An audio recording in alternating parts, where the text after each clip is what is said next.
Hey, homegirl or homeboy. I am Kiani, the responsible homegirl. This is a space that I have created to help you stop wasting your money and become financially responsible so that you can live the life of your dreams. Happy Financial Literacy Month. It is April, the best month of the year. So, all month long, you can expect financial education from me. And this month, I really want to focus on our money mindset, the way we look at money, the way we view money, our behavior with money, and allow that to fuel how we interact with money. So, today I'm going to talk about the key to becoming financially literate. Now, financial literacy isn't just about money, it's about freedom and having the option to choose. And I learned that in this book called Financial Literacy for All by Hope Bryant. I want you to hear straight from his mouth what he says about financial literacy. When I read it, it took a hold on me and I'm like, okay, this make a whole lot of sense. So one sec. Okay, so I'm going to read the whole paragraph leading up to his definition of financial literacy. I learned early on from both my parents and my granddad the importance of saving and the power of compounding interest. Those lessons in money management were formative and they stuck with me. But as John Hope Bryant writes in chapter 2, section 1, financial literacy isn't just about money. It's about the freedom to make choices, the confidence to take control of our own lives and our communities, and the opportunity to shape our futures. Oh, John O'Brien actually didn't write this. Okay, so Doug McMillon, Walmart's president and CEO, he wrote it, but he's giving John Hope Bryant credit. Okay, so John Hope Bryant did write it. He's just quoting it. But it's absolutely right. Financial literacy isn't just about money. It's about the freedom to make choices, the confidence to take control of our own lives and our communities, and the opportunity to shape our own futures. So in a past conversation with you, I talked about how we need to start getting like off of the surface. We need to dig deeper. And when I read this definition, it screams it's much deeper than money because something that I always say is manage your money so your money isn't managing you. And people who are financially illiterate, their money is managing them because they don't know how to manage their money or they just don't have the desire to manage their money. So financial literacy gives you the option, gives you the power to kind of design your life. Not even kind of, it gives you the power to design your life and create and shape the future that you want to live in. So I'm going to probably be reading more from this book, Financial Literacy for All, especially with Storytime with a Responsible Homegirl. But I really wanted to bring that definition into our conversation in hopes that it will inspire you a little bit more to take your personal finances seriously. My prayer is that we all get to a place where our decisions are not dictated by money. We don't have to look at the bank account for this or look at the bank account for that. But if it's in our heart to do, to give, to serve, to invest, to whatever, that we are just able to do that. But it's a process in getting there. And I believe that process is becoming financially responsible, becoming financially literate. And our history with money has a huge factor in that. Anytime I teach a class, we start off with money mindset. And I challenge people to think about their relationship with money. I ask them to define their relationship with money. How would you describe your relationship with money? I know for me growing up, because I wasn't taught anything about money management or financial literacy, I really had like this faulty view of money. I saw people around me work hard for money and I also saw them spend a lot of money. So my association with money is you work hard for it and you get to spend whatever you want to spend with no regard to saving, investing, and preparing for the future. That just wasn't my reality. And I thank God that it wasn't my reality because I'm sure if I had a different upbringing, there would be no responsible homegirl. But I share that to say, kind of reflect on your early interactions with money. What were you not necessarily taught, but what did you catch? Because they say more is caught than taught. So think about your early interactions with money and how those things still impact you today. If you have a faulty mindset around money, the way you behave around money will be faulty as well. I'm speaking from experience. So in order for you to build a better relationship with money, you have to change the way you look at money. You have to change your money mindset.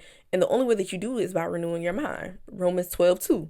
Do not be transformed by the behaviors and patterns of this world, but be transformed by the renewing of your mind. So how do you renew your money mindset? And I believe it's three things: reading, listening, and applying. When I was facing eviction back in 2019 and I didn't want to call and ask for help, the first thing I thought of is I do not want to be in this situation again. So I have to learn how to be better with my money. I have to learn how to manage my money well. So I started reading books, reading articles, reading different things so that I can be exposed to new. You have to expose your mind to a brand new way, a different way of living. Because if you keep doing the same old things with your money, guess what? You're going to yield the same old results.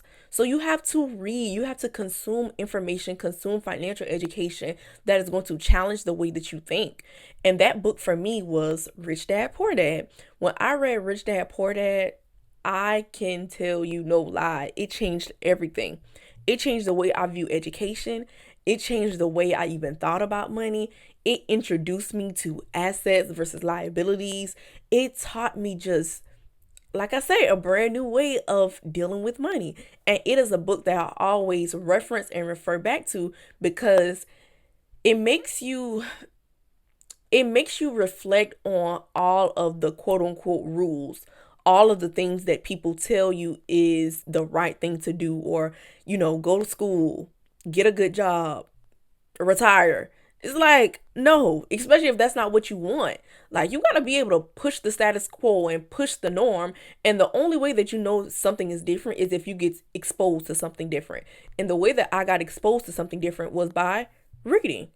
And I'm challenging you to do the same thing. Read. Read Rich Dad, Poor Dad by Robert Kiyosaki. Read Financial Literacy for All by Hope Bryant. Read Get Good with Money by Tiffany Alicia. Like, it's so many different books, and I'm going to have another video, another episode about this later on, about different personal finance books that I've read that have changed my mind about money and my relationship with money. But the key thing to note is that you need to read something. The second thing to become more financially literate and renew your mind around money is you got to listen. But you need to be very mindful of who you listen to. In the beginning of my personal finance journey, I was listening to different podcasts, listening to different people talk about different things like investing, budgeting, money management, real estate, the stock market, all sorts of stuff. But it's important as you're listening that you have a very good understanding of your beliefs and your values. Now I'm very selective with who I listen to because automatically from the time you start speaking, I can tell whether or not our values, I can tell whether or not our values and our beliefs align. And if they don't align, then 9 times out of 10, I'm not going to let you have my ear because that's so important. One thing that this woman named Janice Bryant Horroy, or maybe the opposite around, she always says, never, dang, what she be saying? It's on the tip of my tongue. She says, never compromise who you are personally to be who you want to be professionally. And this is a Black woman who owns a $1 billion company called Act One Group. It's a staffing agency, technology company. Like, when I say inspiring, super inspiring. And I read her book called Act Up, and she said, never compromise who you want to be personally to be who you want to be professionally. So in your listening to different podcasts, listening to these financial gurus and experts and people on podcasts, anybody, make sure that they are aligned with your values and your beliefs. I do not subscribe to hustle culture and grinding this and grinding that and getting over on people. No. And I don't do anything for the sake of money. And I suggest that you do the same thing too. So make sure you have a good understanding of your values, what you believe, what feels good to you, what feels right to you, because character precedes commas any day. And at the end of the day, we're not building something just to have something quick, something in our hands right now. The Bible literally says wealth from get rich quick scheme. Jesus, I cannot talk. Wealth from get rich quick schemes quickly fades, but wealth from hard work grows over time. And I'm pretty sure that that's how the scripture goes. I'm going to put it on the screen just in case. But we want long, sustainable wealth. We don't want nothing that's just going to be gone and vanished overnight. Character is key. Character is way more important than the commas that somebody can provide for you or the commas that somebody can teach you how to get. So be mindful of who you let get your ear, but listening to different people, learning from their journeys, learning from their process is super important so that you can avoid some of the mistakes that they have maybe made, and you can just get exposed to different concepts, different topics, different ideas that you didn't even know exist. Case in point, I can remember back in 2019, like I say, I keep referencing my eviction situation because that was the beginning, the pinpoint of my personal finance journey. And I was learning so much. I don't remember exactly who I was listening to, but it was a podcast and they were talking about real estate investing. And the person listening, I wish I knew who it was. I wish I remember who it was. The person was talking about how they started in their real estate investing journey, and they started by house hacking. And I was like listening to it, and I'm like, what in the world is house hacking? And I'm so happy the host asked them, can you explain what house hacking is for those who are listening and don't know? And they essentially said that house hacking is when you buy a multifamily property, you live in one unit, you have tenants in the other units, and not only is this your first home, but it also serves as your investment property because you are living in this home and you are collecting rent from these other tenants, paying your mortgage or paying a good significant portion of your mortgage. And that's how you are building up your real estate portfolio. And up to 4 units still count as a single family home. So you can only imagine when that seed was planted in my mind, I'm like, oh, when I get my first house, baby, it's going to be a multi-family property. I'm not going to get a single family property, not because there's nothing wrong with it, but because I know that I want my first home to also be a launching pad for my real estate investing journey. Period. But I would have never known that if I wasn't listening to a podcast. So listening does so much for you that you will not even know and understand until you actually sit down and listen. Period. The exposure changes everything. So remember, the first one is read. The second is listen. The last, apply. Apply, apply, apply. And if you have not listened to my latest video when I said you don't need more education, you need to take action, please go listen to that because we live, and I'm repeating myself, but I'm going to keep repeating myself until you get this deep inside of you. We don't need more information. We need to take action. We live in this information age. We live where we have access to so much at our fingertips that this information can go in one ear and out the other. And then before we know it, we have all of this knowledge in our head, but we haven't applied anything. So knowledge isn't power. Applied knowledge is power.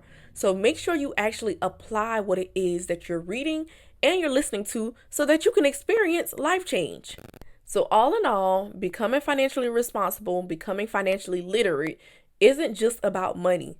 It's about choices. It's about having the freedom to choose. It's about having that control to design your life, to create the life that you desire, not settle for the one that life is just giving you, not staying comfortable because you're afraid.